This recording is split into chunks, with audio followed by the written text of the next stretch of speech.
you're welcome. This is not just another video. This is about the invisible enemy inside you, the one silently destroying your future. It's your habits. That's right. Not your job, not your background, not your past. The reason your life feels stuck is because of what you do every single day without thinking. Your habits are either killing your dreams or quietly building your future while no one is watching. How many times have you told yourself, "I'll start tomorrow," or "I'll stop soon"? But months passed and nothing changed. You're still wasting time, still making excuses, still going back to that same old cycle. But this video is the line.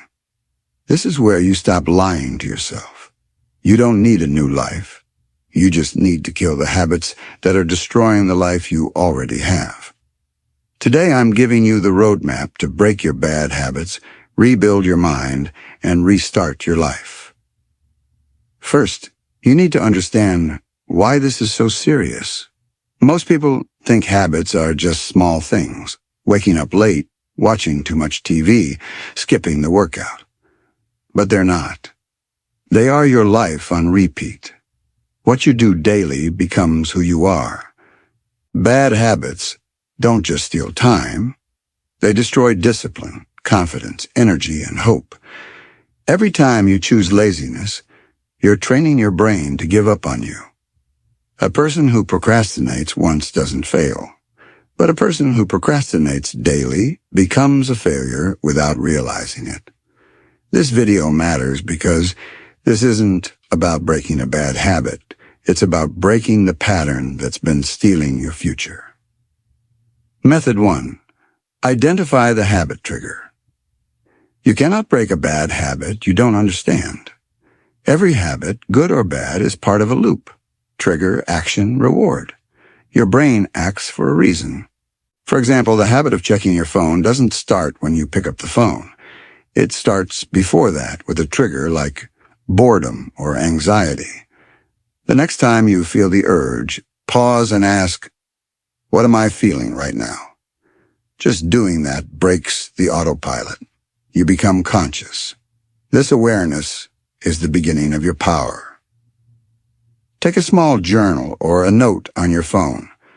Every time you feel the urge to do a bad habit, write down what happened right before.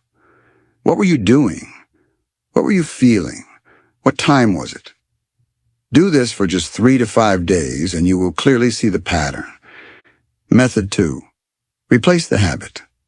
Don't just remove it. You don't break a habit by fighting it. You break it by replacing it with something stronger. People make a huge mistake when they try to stop a bad habit.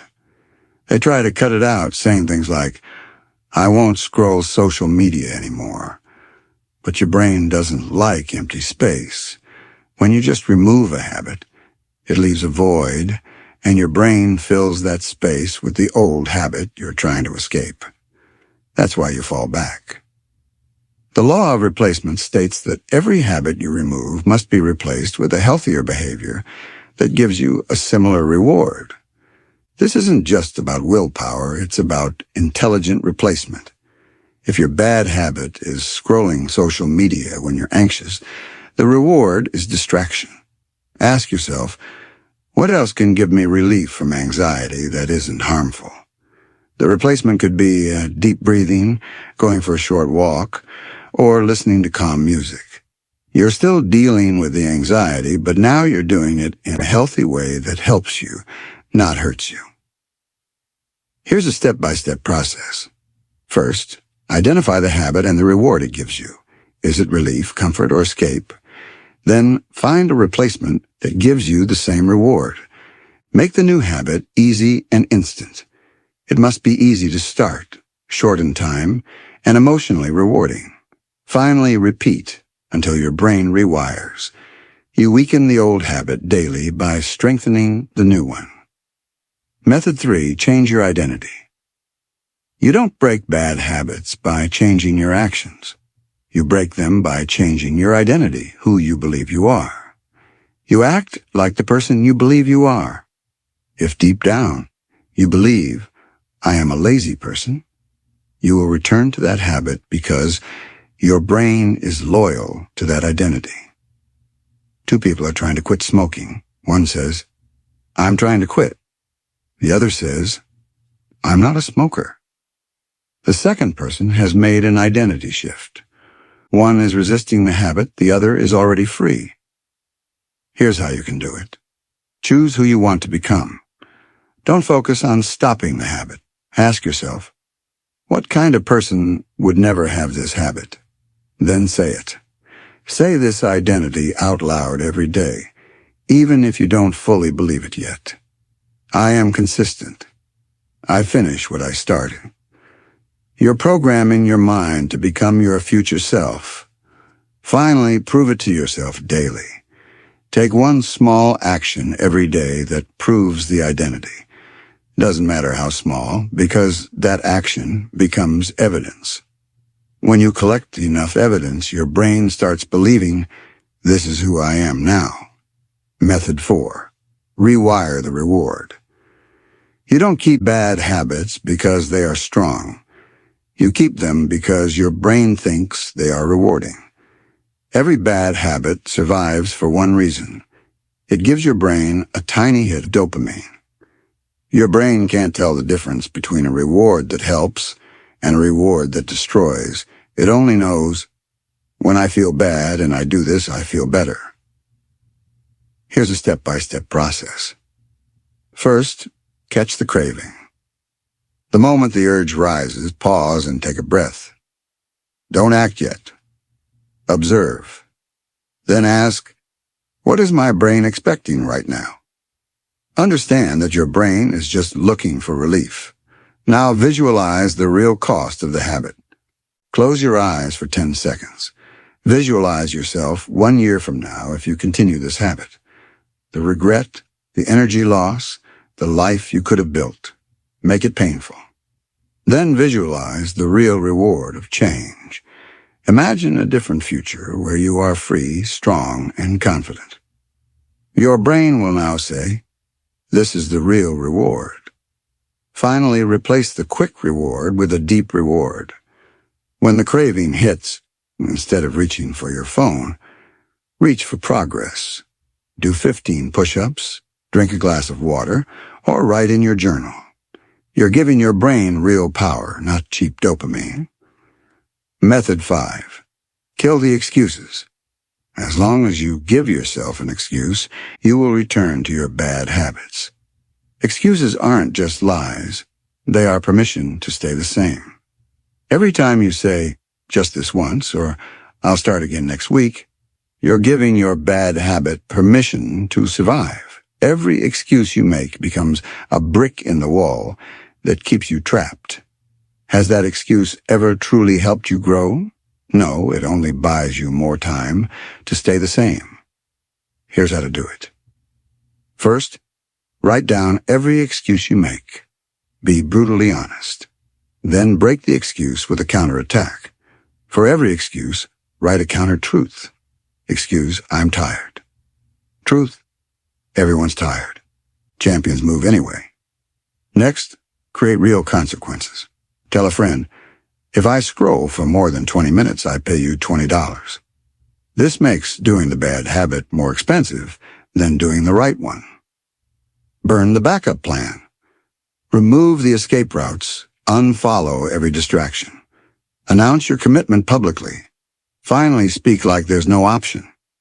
Don't say, I'm trying to quit. Say, I don't do that anymore. That's not who I am now. Method 6.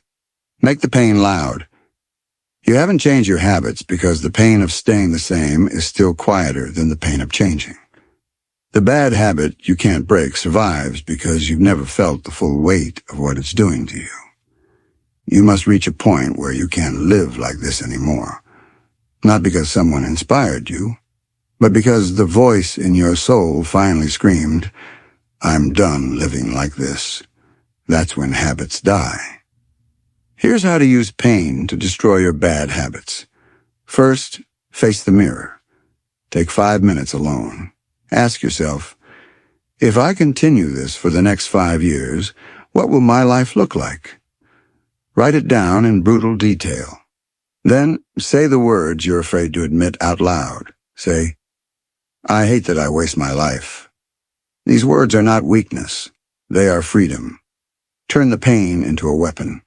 Write one line that will become your new law. I don't scroll, I create.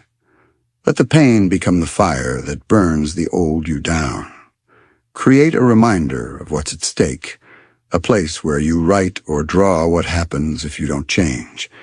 Let it punch you in the soul. Comfort is a trap. Progress is pain.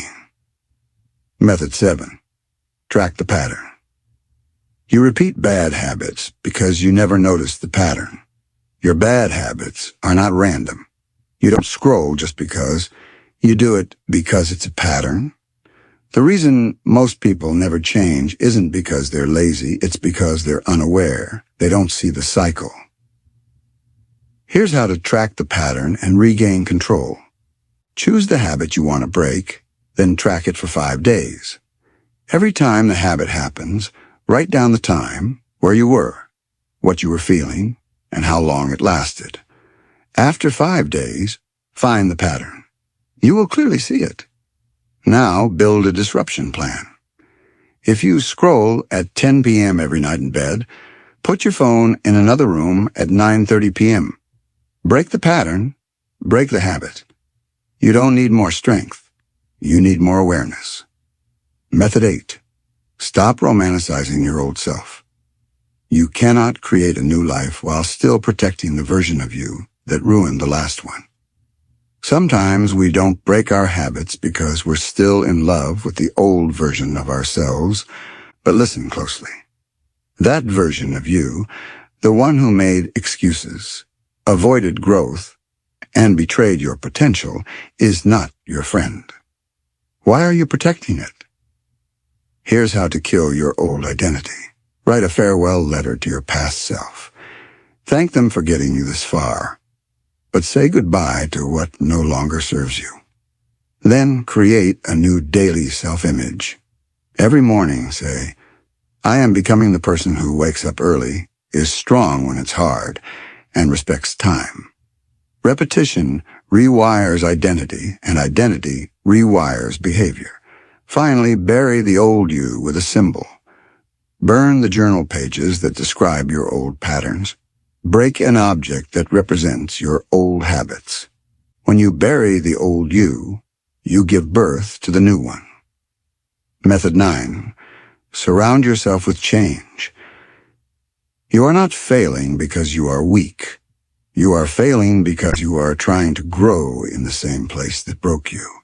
You're trying to become disciplined, but you're still surrounded by people who don't support you, a room that feeds your laziness, and things that remind you of the old you. Your environment is not neutral. It is either pushing you forward or pulling you backward.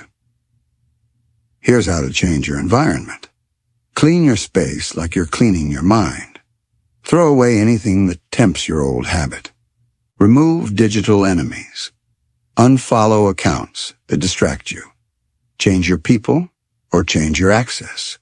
Surround yourself with people who are growing, who call you higher, and add triggers for success. Put a book next to your bed and hang a quote where you see it every morning. You can't heal in the place that hurt you. Method 10. Remember the cost. You are not just breaking a habit, you are breaking the cycle that is slowly killing everything beautiful about your life. Every time you delay your change, you are hurting your future self, your dreams, your parents who believe in you, and worst of all, you are hurting the version of you that could have been something extraordinary. Ask yourself these questions. What will happen to my dream if I don't break this habit? What will my health look like in 10 years? What regrets will I carry on my deathbed? What kind of life am I rejecting just to protect the habit I hate? If these questions hurt, good. That pain is your last warning. You think this habit is small, but that's how your entire life disappears. one tiny compromise at a time. So today, don't just break the habit, break the pattern, break the excuses, and remember this truth until it sets you free. Your bad habit is not just costing you comfort. It's costing you your whole life. Listen to me. You are not broken. You are not lazy. You are simply human. A human who got stuck in patterns and pain. But that ends today. You don't need to wait for the perfect time or have it all figured out. You just need to say one thing out loud. I'm ready to fight for my life. Your past has no power over your future. Your habits do not own you. And I want you to know this from my heart. You are not alone. You are more powerful than you've ever been told. You can change. And one day, people will look at you and say, how did they do it? And you'll remember this moment. This was the moment you said, I'm done being controlled by a habit. I'm done wasting my life. I'm done being who I used to be. The next version of you is already waiting, and I promise you, they are worth it.